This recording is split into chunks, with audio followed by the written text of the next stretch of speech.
اپنے لیے تو سبھی جیتے ہیں، لیکن جو اوروں کے لیے زندگی وقف کر دے وہی انسانیت کو پا لیتا ہے۔ ٹنڈو محمد خان کی رضیہ سہتو بھی انہی لوگوں میں شامل ہے جو نہ صرف یتیم بچوں کی کفالت کر رہی ہیں، انہیں تعلیم بھی دلوا رہی ہیں۔ ذیشان خاص خیلی کی رپورٹ۔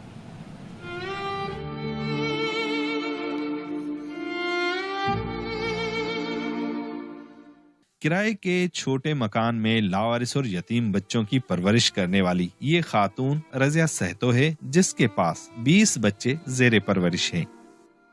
جو معذور بچی ہے وہ بھی کوئی رات کے ٹائم میں دروازے پہ چھوڑ گیا تھا۔ سارے بچے میری پرائیویٹ اسکول میں پڑھے ہیں، کچھ بچے میری سرکاری میں پڑھے ہیں، اور اس بچوں کو میں اچھی سے اچھی تعلیم بھی دے رہی ہوں۔ بچوں کی غذا، تعلیم، صحت اور نگہداشت رضیہ کے ذمے ہے۔ رضیہ سہتو کے مطابق اس نے اپنی والدہ کا مشن جاری رکھا ہے۔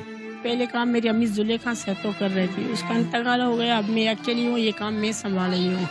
ننھے معصوم بچوں کو آغوش میں لینے والی اس خاتون کے پیار نے بچوں کو اپنوں کی دوری کا احساس نہیں ہونے دیا۔ اسکول بھی پڑھاتی ہے، ٹیوشن بھی پڑھاتی ہے، قرآن شریف، ٹیوشن وغیرہ ہماری باجی بہت اچھی۔ ذاتی خواہشات کو قربان کر کے انسانیت کی خدمت کرنے والی اس بہادر خاتون نے خدمت کی اعلیٰ مثال قائم کی ہے۔ ذیشان علی خاص کے لیے ARY نیوز ٹنڈو محمد خان۔